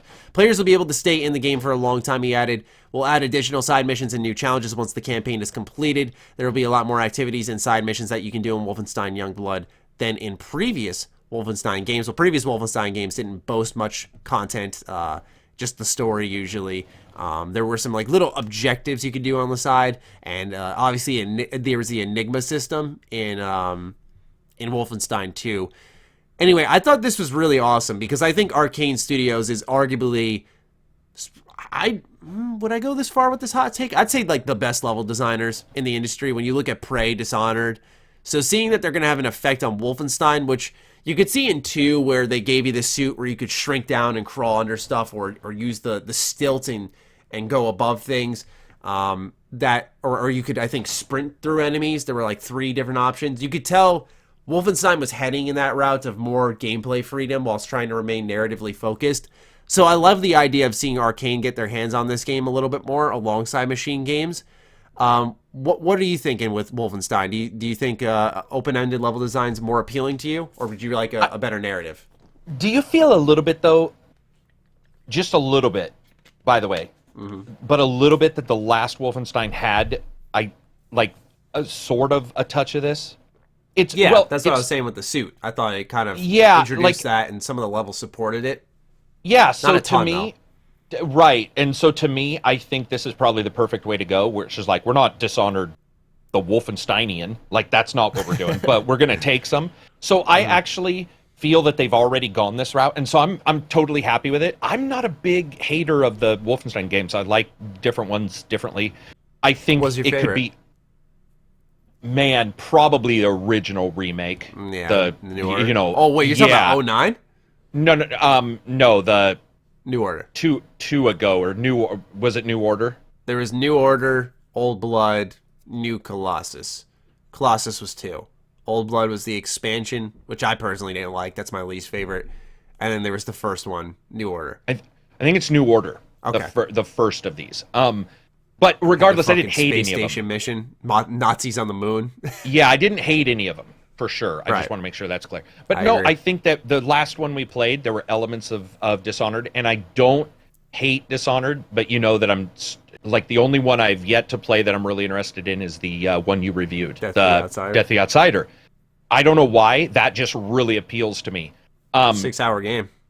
Yeah, and the others just weren't really for me, but the idea of taking elements of it, I think, makes Wolfenstein stronger rather than weaker.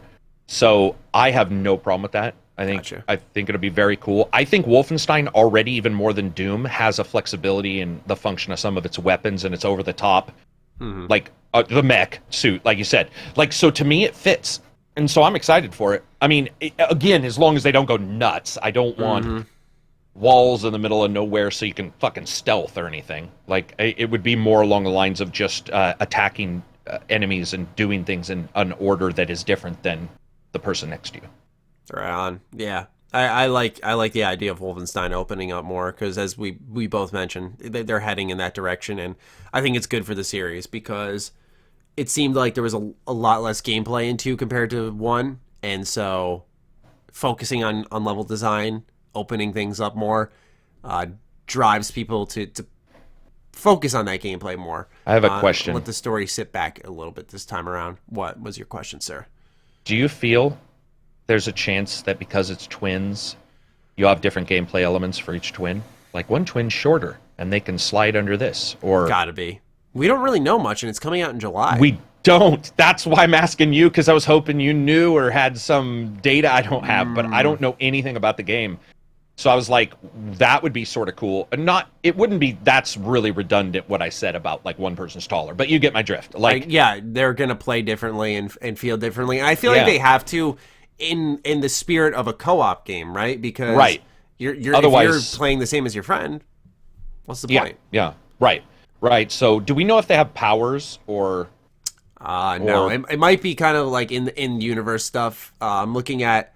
right now, I'm actually looking at a screenshot that's attached to this article, and you know that I'm sure a Wolfenstein fan will be able to correct us, but the armored suit that BJ wears in 2 that pretty much keeps his body together, and it's what allows him to go up on the stilts and do all the crazy shit. Yeah, they're both wearing that in this screenshot, which I think I imagine they'll tie in stuff to that suit. And imagine if you have more skills based around them. Yeah, you could do some... What if... I mean, Wolfenstein's always had a really good perk system, a really underrated one. What if they did it to where you and I somehow... Now, bear with me. On the co-op, if we're playing at the same time. If you and I only got a... Like, okay, I don't know how this would work. But what if you and I were playing and your skill points you got could only be used, like the suit couldn't be upgraded in the same place on both people? I'm just trying to, like, what if there's 2 updates? There's a power reactor upgrade, and then there's also a gun upgrade or whatever, and you and I have to choose who gets that. Do you see what I'm saying? So that we can't overlap. And so when we're playing together, you're all, okay, there's this pedestal, I'm just making shit up now. There's a pedestal, and there's an upgrade for jumping, and there's an upgrade for guns. Which do you want? And you're like, okay, I'm good at I've been pretty good at the moving around, so I'll do with that one, so that we can't overlap, because I'm really against the overlap thing. Mm-hmm. Like you said, that I don't want different, us to be boy and girl, and we're the same. Or even girl and girl on this, because you're twin siblings female. So I would like to see something like that. Or I don't know how they would do it. I just don't know anything about the game to even guess. No, my guess would be, if anything, based off previous Wolfenstein games, it always had like a perk system that would give you better perks if you, for example, got like 50 stealth kills. Something would change, and it's been a while. Oh, so you're thinking gameplay fed upgrades? So I think it's gonna be gameplay fed upgrades that are different for each one. So one might be stealth sniping. And you'll get better critical hit damage or something like that, versus one who gets up close and personal, maybe something like that. That'd be cool. I'd rather be more of a so open ended that it's not like one's a preset sniper and one is a close running gunner, but rather there are just like 3 trees that represent what style of play you want to go with, and the characters are almost just bodies that you fill, and you see a story told through them. Would you want, right, but would you, if we both got a skill point, would you want it to still be acceptable if we both chose the same skill? Or do you think they'll have different skill sets completely? I think they'd have different trees. I should have used the comparison. I'm almost okay. I see what you're saying now. Where like I see what you're saying. Like the classes, 3 skill trees. Yes. Thank you. God, couldn't get the word. No, that's all right. Well, it's because neither one of us know what the fuck's going on with the game. It's coming out in like a month and a half. Could be a bit concerning, but. Oh, I'm assuming maybe it's because it's a smaller game. Normally, like if this is a big game, I'd be like, all right, what the fuck's going on? But since it's a smaller game, I feel like they're trying to encourage that impulse buy. Like, all right, let's ramp up in that last month. Obviously we're going to see it at E3, and they're probably going to go off marketing it from then. We know the price. $40 for deluxe. Split it. That's what it is. Yeah, and then the normal price is $30, and they actually make it available digitally on Switch for $30. Or I think what it is actually Bethesda's not including a cartridge to avoid the Switch tax, so it's like $30 flat across the board for every system, which I personally like that they avoided the Switch tax. Crossplay? Don't know yet. Probably no Nintendo Xbox. That would be crazy pants. Awesome. That would be crazy pants if you're like somebody's over at your place with a Switch doing it what the fucking handheld. Yeah. And then like the other person's playing on a console. Dude, I would love that. That would be awesome, especially because a lot of us don't have 2 Switches sitting around, right? Yeah, like true, the idea true. That would be fucking great, man. I would love that. Well, fingers crossed. Yeah, I'm just making shit up, by the exited Anybody watching? None of this is real. We're having fun out here. We're having fun out here. Our last story is Red Dead Online, which has exited its beta phase, according to PushSquare.com. We got one last article to get into, and then a fun little segment to start closing out the show. Rockstar has pushed out a mega patch for Red Dead Redemption 2, and you can download it right now. By the way, this story comes from Robert Ramsey. Sorry. There are also a few fixes for the single-player story buried in the patch notes. Also buried in there is the removal of the beta label from both the game's logo and in-game text, although Rockstar hasn't made a big deal out of it for whatever reason. Surely means that Red Dead Online is finally out of beta, and if that's the case, then it's clear to see why. The update adds a lot of new stuff to Red Dead Online, including the ability to try your hand in poker with other players, loads of new missions, dynamic open world events, over 370 new clothing items and variations, the Lamette revolver, and much more. Listing everything would actually probably break our word limit, so be sure to click through the full patch notes here, which is listed on the Push Square site. Go ahead, give them a click. Good site. Perhaps a highlight of the update is that it looks to fix those pesky HDR issues some players have been having on PS4. Players can now switch between existing cinematic HDR and new HDR styles, and a new option has been added to allow manual adjustment to peak brightness values for different displays, right in the aforementioned patch notes. Oh, and the much requested defensive playing style has been added. In theory, this option should prevent widespread murder by other players. With defensive mode activated, your character can no longer be tackled, lassoed, or even locked onto. What's more is defensive players will take less damage in general. Hopefully this encourages a more peaceful online environment, which is something that's been missing in Red Dead Online since day one. Thank God. Because it's just... Red Dead Online sucked. So I'm curious about this patch, and I would like to try it out. Does this stoke your curiosity at all? No, I will probably... I don't think I'll probably ever go back to Red Dead. Really? Like at all? Yeah, single player, I may go back. I've been talking about, like, you know, doing a cabin and, like, going away where nothing's connected. Mm-hmm. So, like, Red Dead or GTA where you can just have fun. But I was so burned on the online beta. And there's still, I just found out from somebody yesterday, there's still restrictions on just fishing. Like, you have to be a Superman to fish. Like, it's level 12 or 20. And, you know, I haven't jumped back in. Very grindy. Very grindy for the basic things. I would love for us to all be able to go in and fish, right? Mm-hmm. And Absy and I, you met him, we jumped in. You couldn't even do that. You know, there was all these little locks. I also found out today the online poker actually only works for people in areas where... So they've closed it off for any places where gambling's illegal. Mm-hmm. So he lives in a place where you can't gamble. Mm. So he can't even do online poker with me in that game.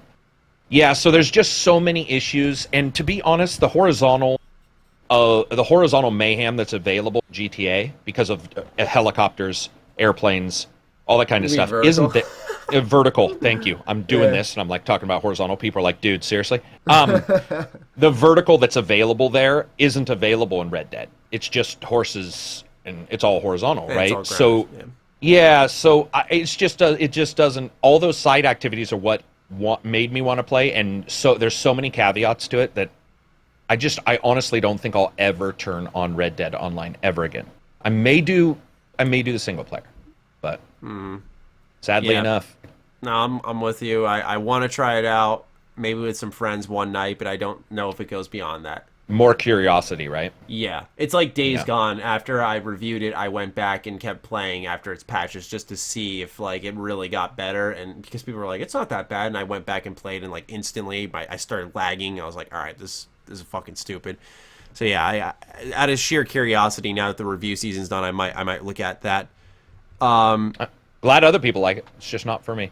It's just not my thing. Perfect. So, with that out of the way, all our news is done. We do have one thing I want to personally tack on, which is the patron questions. So we'll tie that also into our last segment, where we're going to talk about one game that we just really love lately, man. One game that we just can't stop talking about.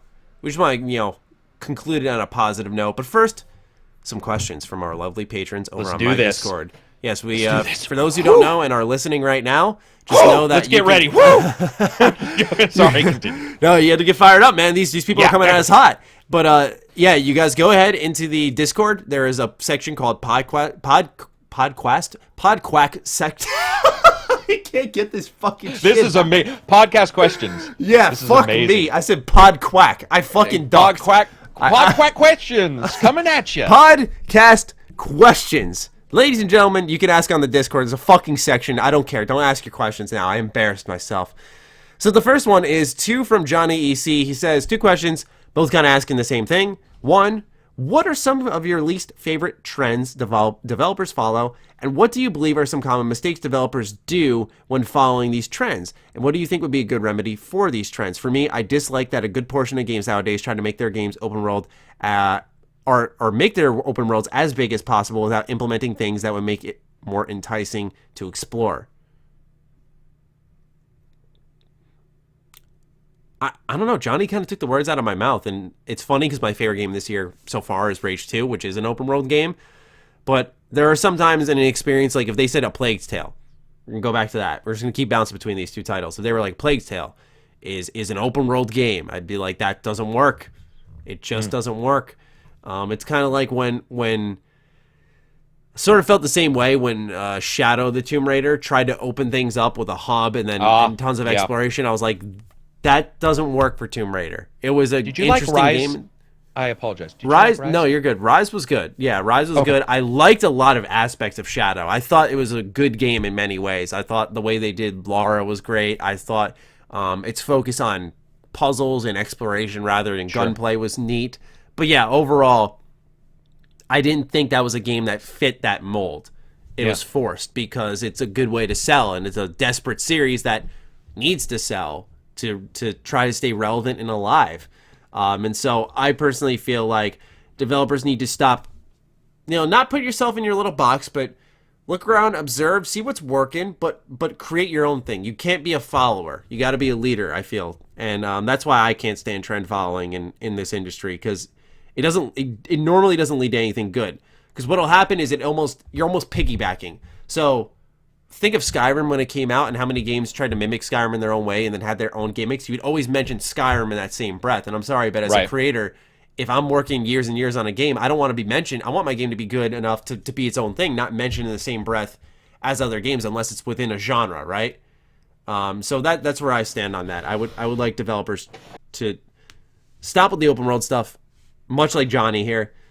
And I think a good remedy for that would be, like I said, stop being followers. Create. Mine would be dishonest announcements. If you're going to have microtransactions, say it.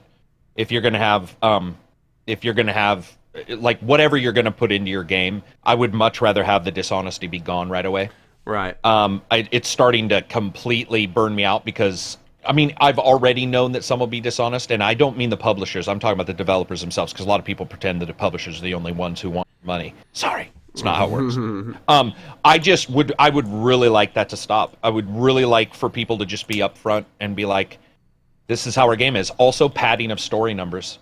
Yeah. Somebody's got a 6-hour story, fucking say it's a 6-hour story, man. I don't want 25 hours of like really drawn out shit. Just be like, padding story might take precedent over open world fatigue. Yeah, and it's weird because I don't have open world fatigue and I play open world games all the time. So you and I are just at a different level right now, like with experiences.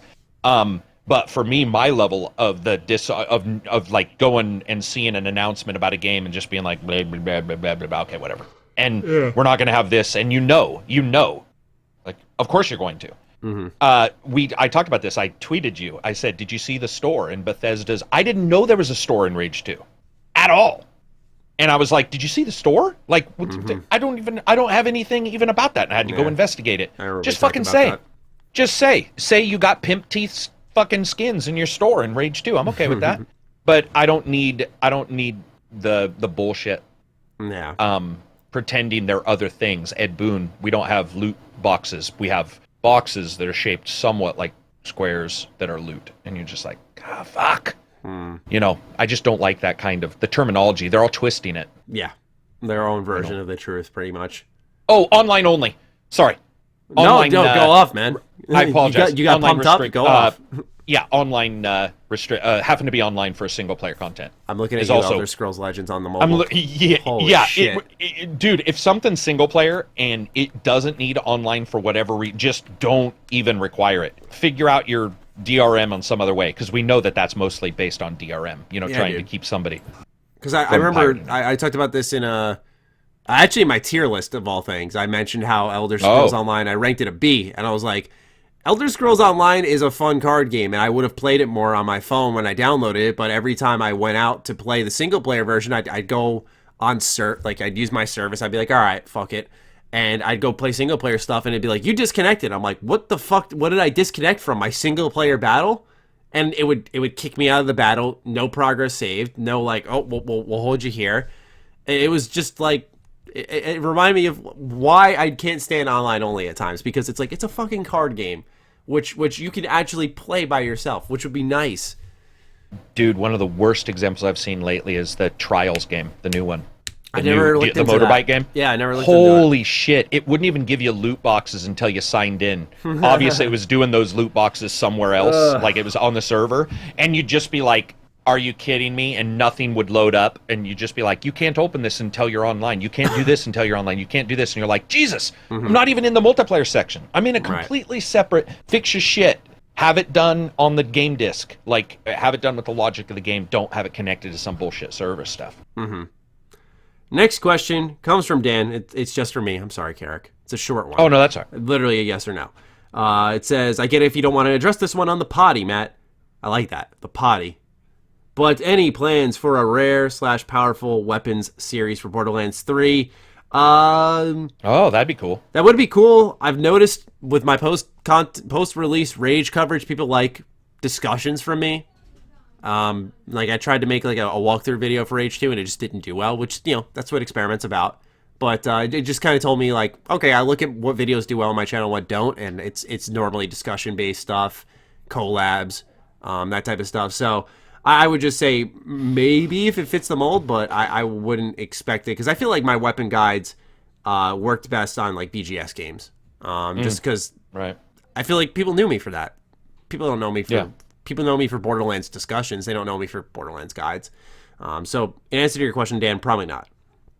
Last question from the Patreon Discord is from Redacted, who is Grimblade. He has changed his name because he was sharing Danganronpa spoilers, so he put like black spoiler bars over it. It was hilarious. Yeah, it's just, you go in and there'd be huge sections of black. Because that's the thing, is like as a Danganronpa fan, which I'll get into in a little bit, you want to hear everyone's experience, what they liked, what they didn't like, and you expect everyone to love it to death.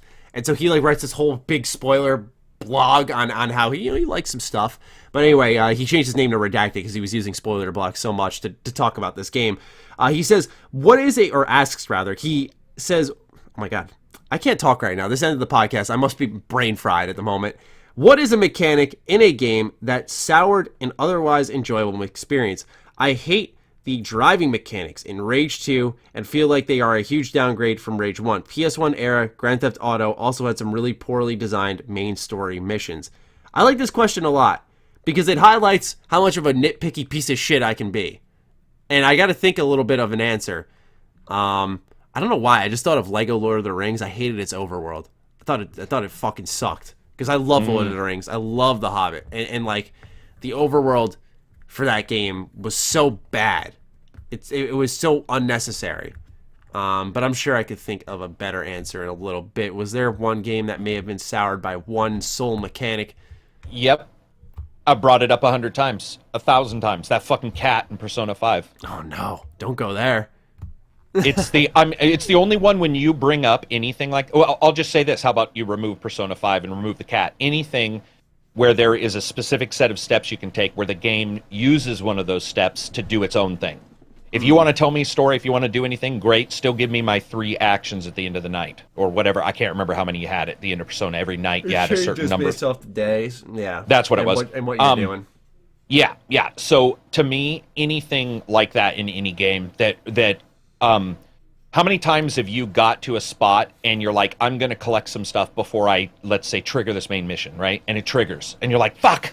Yeah. That's not... Days Gone, by the way. Huge offender of doing that. So, those kind of things. Anything that steals that the allotted time I expect to have, where the game chooses almost arbitrarily that you're not going to be able to do something. It kills my soul. Yeah. See, the thing, though, is why I nitpick a lot. It's never something I, like, harbor in me. So when someone asks me on the spot, unless it's about a specific It's hard to game, remember. Yeah, it's like I really struggle to just think of a game where I'm like, oh, yeah, that really bugged me. I'm looking at my... Didn't you hate something about Metro? I thought there was something about upgrading Metro. No, I really like the upgrade system. Metro wasn't really a nitpick, though. It was more so just like the design of the game. Thematically? Yeah, not even thematically. Okay. I thought some characters were like intentionally created to be foolish idiots, despite a very obvious scenario unfolding in front of their face. I got one for you. That's yours. Sekiro. You didn't like the multiple force stealth. Remember the force kill? Remember you were like the repeating force of it. That definitely, the repetition bothers you. Yeah, I feel... what was his exact question? A mechanic in a game that soured an otherwise enjoyable experience. I'd say that fits the mold, yeah. Sekiro, I really probably would have liked, but just I don't mind. As someone who I've stated my Souls and Bloodborne achievements before, I'm not going to do it again. But as someone who tends to enjoy those games quite a bit, I think it shows that really soured it for me, having overpowered stealth and repeating those segments over. Which dying's a part of the game, but repeating stealth segments sucks. Even I mentioned it in A Plague's Tale, it sucks getting caught and sent back to your checkpoint. It's one of the worst things in games. So Sekiro is probably a good one. Shitty motion controls, ARMS, great fighter, fucking awesome game. But it like they'll tell you like doing this, like extending your arm will be a certain type of punch, but if you extend your arm and start turning your fist, it sends the arm out and around. But also if you turn it all the way, it does something else, and it's like motion controls are so fucking gimmicky. Just I want it to be a sound fighter. And that's it. So that's another example that comes to mind. Anyway, fantastic questions. Now we'll end on that promised positive note. So let's talk about one game we really love, Karak. Did it come to you? You said you just kind of wanted to roll with the flow, and it came to you. Excellent. Yeah. Well, let's hear it. You want me to go first? Yeah, absolutely. Yeah, without a shadow of a doubt, I've been returning to John Wick on VR. Wow. Might be because of the movie. Who knows? Wow. Now that I think about it. But one of the best shooting mechanics in a game and in VR, and there's a shooting, what do you call it? A gallery. Mm-hmm. And you're in this middle, you're in a subway, and you're in the middle of, like, let's say almost like a ticket giver's kiosk, but it's in the center, and you spin around 360 and shoot targets. That's it. But its shooting is so well done and so well handled, and it's reloading that you feel like John Wick. And so pretty soon, you're like shooting behind your head. So I'll have friends come over and all doing things that the game doesn't require, which I usually know. It's almost like Doom or Rage 2. When you're doing these amazing moves and you're leaping up and power bombing, you're like, yeah, I don't need to do that. But yeah, that feels good. So yeah, without a shadow of a doubt, I've been returning to that multiple times. Awesome. And just I think it's one of the few games in the world where I've seen a score. I don't care about scores ever. And for whatever reason, I'll see my score and be like, I can do better, and I'll jump back into it until I'm just exhausted to the point of shaky legs from 3.5 hours, head sweaty from doing VR, and I'll be like, okay, I'm done. I've kind of looked into. I've been curious about that because I've mentioned this before with getting a new puppy. I was fucking late to this podcast because of it. It's a lot of work, and I've always wondered of VR workouts. Do they work? Yeah, dude. Yeah, yeah. There's a game. Fuck.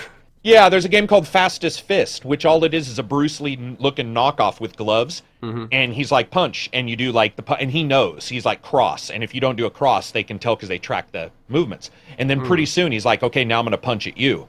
So he's like, 1-2, and you do 1-2, and then he swings above his head, and you have to duck, and I'm telling you, I've had friends come over and collapse. Like, they have done, 30, 40 minutes of it and just been like, what in the fuck did I put myself through? And because they track verticality, they'll say, do a squat. And I'm telling you, it doesn't take very many squats before most people are tired, even if you're a weightlifter. Squats, it's one of the major body movements. And so you'll have somebody over, and Fastest Fist is huge Creed, which looks amazing and follows the Creed movie where you're fighting the various characters from Rocky. Right? Holy, I think it's PSVR. I know it's on WMR and the PC versions, but yeah, they work, dude. In fact, I would say one or two of my friends, that's their major workouts where they schedule, whether it's a very active game or not. I just want it as an option because for me, I usually either go on jogs or, as you know, I go to martial arts, and martial arts has been a lot tougher lately because to get to and stuff. Yeah, because it's an hour and a half, 2 hours of my day, which I love dedicating it to, but it's just been tough because you have to keep the little guy under watch to some extent, right? Yeah. You can't just slap him in a cage or else he'll shit and piss everywhere. So I'm like, I got to find alternatives. So I jog outside a little bit more now. It's probably what I'll do after this show. But, it gets tough, and I'm like, all right, maybe VR workouts, because someone mentioned playing Beat Saber and just working up a sweat that way. We had people come into our chat one time. Reg, he came into the chat, and I could not understand him, and he quite literally unsold me on Beat Saber. Because he was so tired. He was so tired, and he's like, I was playing, honestly. And Tarmac, the YouTuber, he used to do YouTube now. I still talk to him all the time. He did Beat Saber, and he's like, dude, and he's in really good shape. And he's like, that shit on Insane, when you do like 6 songs and it's fun, he's like, so you're in it. You're like in it and you're doing your shit. And then when you get done, you're like, what the fuck? I'm having a stroke. Yeah. Though, and of course, again, because it's music based, it's fun. It's a game versus Fastest Fist, which is, I would say, more of a workout game. But yeah, there are definitely a ton. Oh, dude, I'll tell you, the tirest I've ever been, I did 14 hours straight of Fallout 4. And I do martial arts daily, and I was out for 2 days. I played Fallout 4 for so long, squatting, fucking shooting, and not pausing, not using VATS, and just fucking running around in Fallout 4's world, that I was in bad shape the next day. Like back, funny. Shoulders, like just from like, because you hunch up your shoulders. Oh, dude, it's awesome. I love it. It's actually one of the things I like so much. It's a little dirty, you got to make sure you clean the lenses and stuff, because it's so hot, because you're doing something with a thing on your face. But yeah, they work amazingly well. All right, cool. What was your game? Danganronpa. It's just been a theme in the Discord, so I figured I'd carry it into here and try to sell more folks on it. I've talked about it on this podcast before. I have yet to make that dedicated video I mentioned one time about why Danganronpa is so good. It's weird. And because I made it once a really long time back, and it was just titled Danganronpa is the best game you've never played. And like, I remember it wouldn't nowadays, but at the time it got destroyed by my audience because they were like, weeb. And then like the whole Danganronpa community like came in and like just fucking lifted the video up, and it was pretty dope. So I got to make like an actual, modern Maddie breakdown instead of me just like fanboying on camera. But anyway, yeah, Danganronpa, for those who don't know, this is a game that's on the PS4, the Vita, and the PC, so it's pretty accessible now. I hope one day the trilogy comes to the Switch. Do not play Ultra Despair Girls, I'll start off with that. But anyway, Danganronpa is pretty much the concept is if you got trapped in a high school with 16 other people who are all supreme talents at something, like the ultimate tennis player, the ultimate swimmer, all that stuff. They are like supreme talents. You don't really know what's going on, but you get trapped in a school and you're told, okay, pretty much live here forever, and if you want to get out, you got to kill each other. And it adds this tension of the gameplay driving you to build relationships with these characters, but then knowing that they might kill someone, they might try to kill you, and it leaves a bit of unease in a very unique atmosphere in a premise that's not explored a lot. We talked about fatigue in certain genres, and there's nothing quite like Danganronpa. I can confidently tell you that if you'll never experience anything like it. It is a bit of a visual novel, and the reason I say a bit is because as the series goes on, it gets more and more gameplay driven. But I've promised this to every single patron, and everyone who's tested it so far has proven me right. I said, get past the first chapter, you will be hooked. And that's like the tried and true rule for every Danganronpa game. You might burn yourself out a little bit going from one to the other to the other. So just start off with buying the first one, which was on sale for like $8 the other day. Just buy it, give it a whirl, get through the first chapter, and try and tell me that you're not going to keep going. It's a bit outside of the comfort zone, I will say that. So I'm looking at I had to look it up. So on the PC, there's Trigger Happy Havoc, Goodbye Despair, another episode, Ultra Despair Girls, which you said no. Yeah. Then there's Danganronpa V3, and then Danganronpa. Oh yeah, just one, Killing Harmony. So which of those? So yeah, the way they're titled could be a little funny because you have one which is Trigger Happy Havoc. Trigger Happy Havoc. That's the first one, and it doesn't say it's the first one, but then which gets confusing because then you see Ultra Despair Girls, which also doesn't have a number. But then Danganronpa 2, Goodbye Despair, obviously the second one, and V3, because of the V, it gets a little confusing. Is it a spin-off? That is the third entry. The way that you're technically supposed to play it is 1 to Ultra Despair if you really want to, which, I mean, as a person who loves this series, it's not awful, it's just not really necessary. And then V3. Okay. Or rather, the anime, if you really want to go deep, which I think if you've played 1 and 2, you're probably pretty infatuated with the universe, and the anime is worth it. I have a group of friends do not like anime. Just don't. Not their thing, not their taste. And they like Danganronpa enough that they watched 12 episodes of that show to fill in a part of the story, to complete the universe that really isn't necessary for V3. It's really not. It's just kind of like more. But anyway, really sinister style game. You know, it's very Japanese in a sense. You're trapped by a fucking teddy bear, but this teddy bear has like a real, like probably one of the funniest characters in gaming, but he's also one of the most fucked up. Like, very sinister, hits some sore spots. It's rough, and the game tackles some really deep, dark themes. And I think that if you're sold on good storytelling, it doesn't get better than Danganronpa. I said it on the stream last night. I'll say it again. Probably my favorite series to drop it, like a new series in the last 5 years. It came to the Vita in the US in 2014. So in the last 5 years, this is my favorite shit. It is tremendous. It's got really good reviews on Steam too. Really good reviews. I'm just looking, yeah. Just because it is so weird looking. Even if it is a visual novel, which people go, I can read a book. It doesn't feel like, and you don't feel like it's a cumbersome experience because of it. Everything, like the writing, the voice acting, the little audio blurbs that sometimes play when there isn't full-on voice acting, the trials, the gameplay, the investigation, how the story unfolds, the secret of the school, for example, I'm just talking about the first one, the post-game content.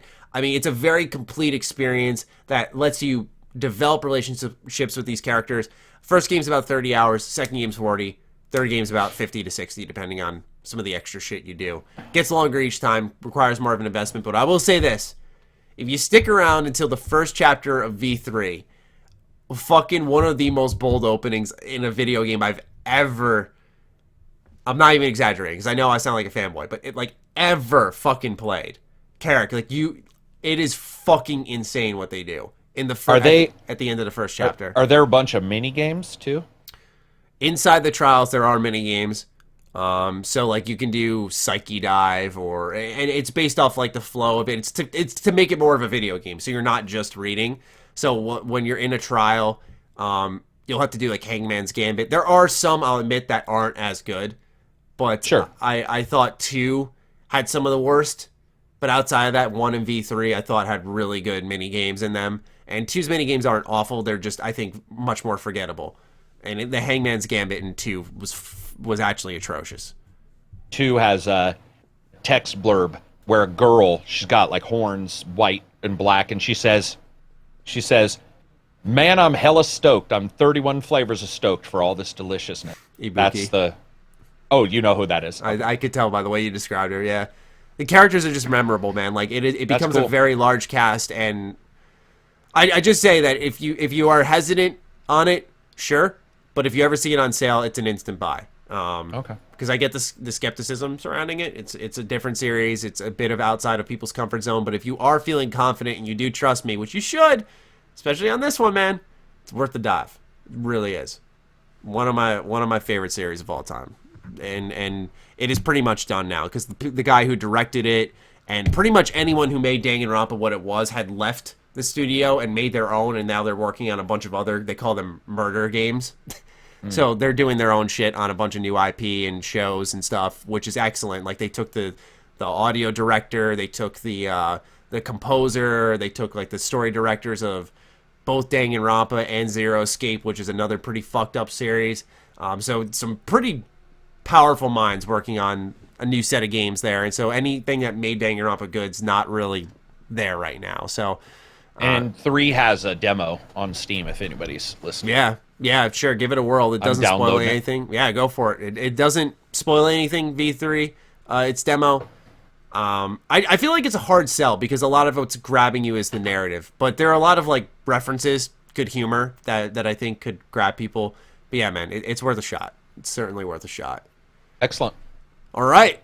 Well, with all of that fanboying out of the way, that is the end of episode 203 of the H.A.M Radio Podcast. You know what I found out mid-show? And I found this out through Colin, because after I was on his show, he told me, like, yeah, it's going to go up on the Patreon first, and then it'll come out a week later to the public. And I'm like, okay, interesting. So I was like, I'll join his Patreon just so I can listen back to it myself. And I found out that he embeds his podcast into his Patreon posts. because there is an audio section where you can take the link from SoundCloud and then paste it, and then it'll have the audio in the Patreon. So now people could listen on the go through their Patreon app if they are patrons, which I thought was cool. Instead of clicking on a link or going through SoundCloud, it's just an additional step. So for those who listen this deep, just know from now on that will be a thing. It is way easier for me too, because everything's just on one page. I'm usually hopping between 40, which is why you'll see me make mistakes. So yeah, good news on that That's end. very cool. I didn't know that. Yeah, right. I think it's a new addition. Patreon's great, man. Just expanding in good ways for us. Anyway, we hope you enjoyed this episode, and we will catch you next week in episode 204. Peace out. Peace out.